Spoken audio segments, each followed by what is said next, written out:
अस्सलामुअलैकुम व्यूवर्स, कैसे हैं आप। जहाँ रहें खुश रहें, हंसते मुस्कुराते रहें। अल्लाह ताला आपके रिज़्क़ में इजाफ़ा करे। मैं हूँ उस्मा और आप देख रहे हैं उस्मा फूड डायरीज़। आज जो मैं आपके सामने रेसिपी पेश करूँगी वो है हंटर बीफ बनाने का तरीका। जी व्यूवर्स, ये 1 किलो बोनलेस बीफ है, जो कि ये चर्बी समेत ही लेना है आपने। मैंने इसको अच्छी तरह वॉश किया था।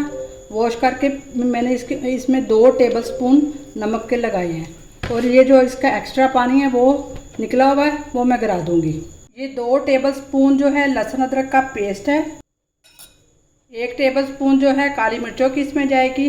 बिस्मिल्लाहिर्रहमानिर्रहीम।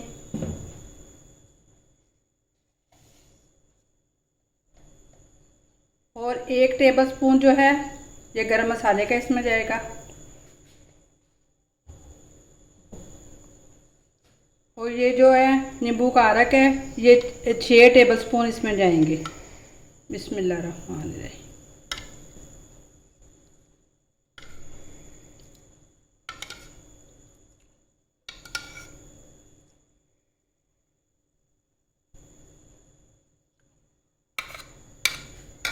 नमक मैंने पहले लगा दिया हुआ है, लेकिन मैं थोड़ा सा और डालूंगी। अब इन सारे मसालों को अच्छी तरह मिक्स करूंगी।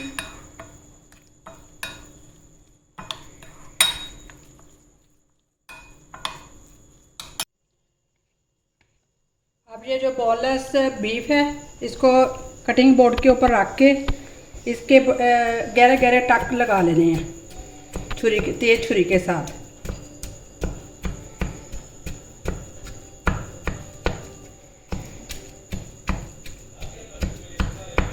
ये मैंने बीफ को टक लगा दिए हैं। अब मैं इसको अच्छी तरह मसाला लगाऊंगी जो मैंने मिक्स किया था।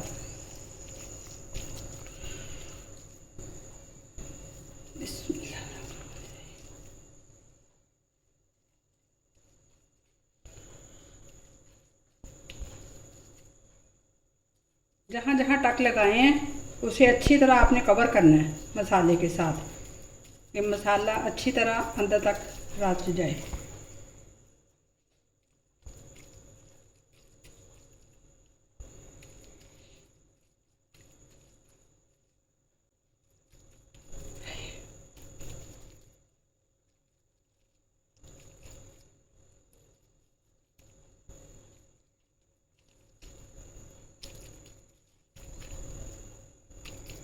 अब ये मैंने मसाला लगा दिया है।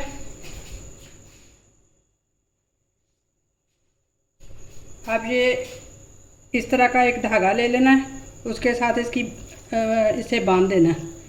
अगर हम इसे अच्छी तरह बांधेंगे तो फिर ये मसाला जो है अच्छी तरह आपस में अंदर तक जाएगा।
ये धागा इसलिए लगाते हैं कि जब ये पकेगा तो ये न बिखरने ना पड़े, इसलिए इसे धागा बांधते हैं कि अच्छी तरह इसको जो मसाला अंदर तक रहे, और जो अगर गोश्त गल जाए तो बिखरे ना। अब ये धागा बांध दिया।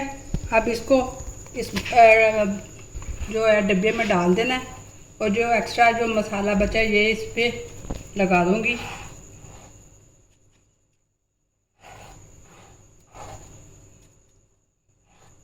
और इसको ये प्लास्टिक शीट अगर है तो वो लगा लें, अगर ढक्कन वाला है तो वो अच्छी तरह ये ढक्कन के साथ इसे बंद करके आपने फ्रिज में रखना है। ओवरनाइट ये पड़ा रहेगा।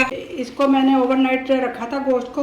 अब मैं इसको एल्युमिनियम फाइल में रखूँगी। एल्युमिनियम फाइल ले लेनी है। ये जो इसका मसाला है, ये गोश्त ने छोड़ा है, ये भी इसको अच्छी तरह लगा लूँगी।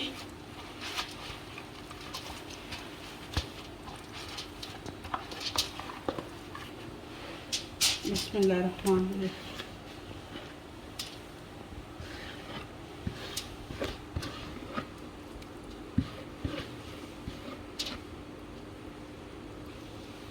इसको अच्छी तरह ऐसे करके कवर कर देना है। ये एल्युमिनियम फाइल जो है बहुत आसानी के साथ बाजार से मिल जाती है। ये आप इसको परचेज कर सकते हैं आसानी के साथ।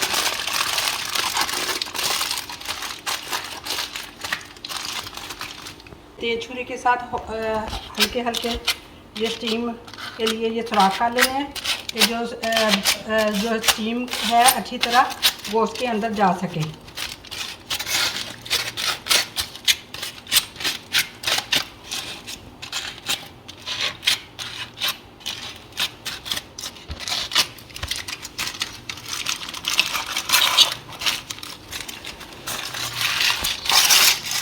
जी भी बस ये स्टीम देने के लिए मैंने ये एक देचका ले लिया, इतने साइज़ का होना चाहिए, और बीच में एक स्ट्रेनर रख दिया है।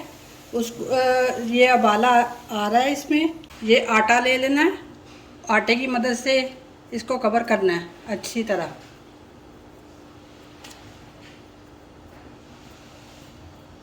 इसकी स्टीम नहीं निकलनी चाहिए बाहर।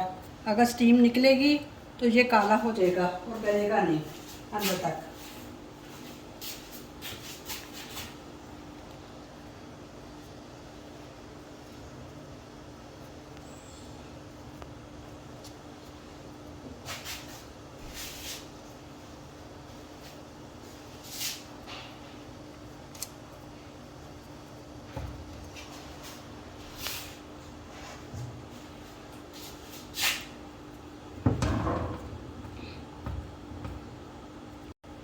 ये मैंने आटा सारी तरफ लगा दिया है। अब ऊपर से मैं ये ढक्कन को बंद कर दूँगी और एक वजनी चीज़ इसके ऊपर रख दूँगी मैं। बिस्मिल्लाह। इससे ये ऐसे करके, ये कुंडी है तो वो कुंडी रख दें। वज़न है इसको अच्छी तरह जो स्टीम है बाहर ना निकलने पाए। इसको स्टीम आपने 3 घंटे लगातार स्टीम देनी है इसे, और 3 घंटे के बाद फिर इसे आपने निकालना है। फ्लेम जो है मीडियम तो लो रखना है बस। जी व्यूअर्स, ये हंटर बीफ स्टीम हो चुका है। अब मैं इसको आहिस्ता आहिस्ता इसका कवर हटाऊंगी, इसकी फॉइल। बिस्मिल्लाह।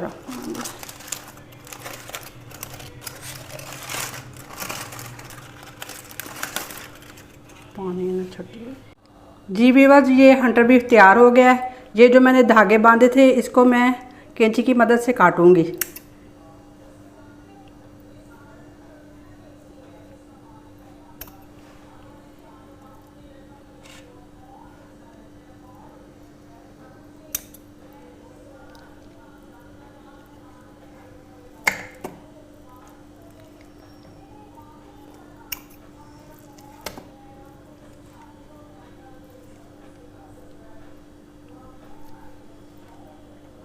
एक तेज़ छुरी ले लेनी है, इसकी मदद से मैं इसकी कटिंग करूँगी। बिस्मिल्लाह।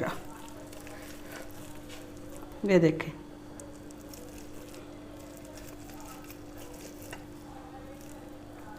ये माशाल्लाह कितना अच्छा गल गया।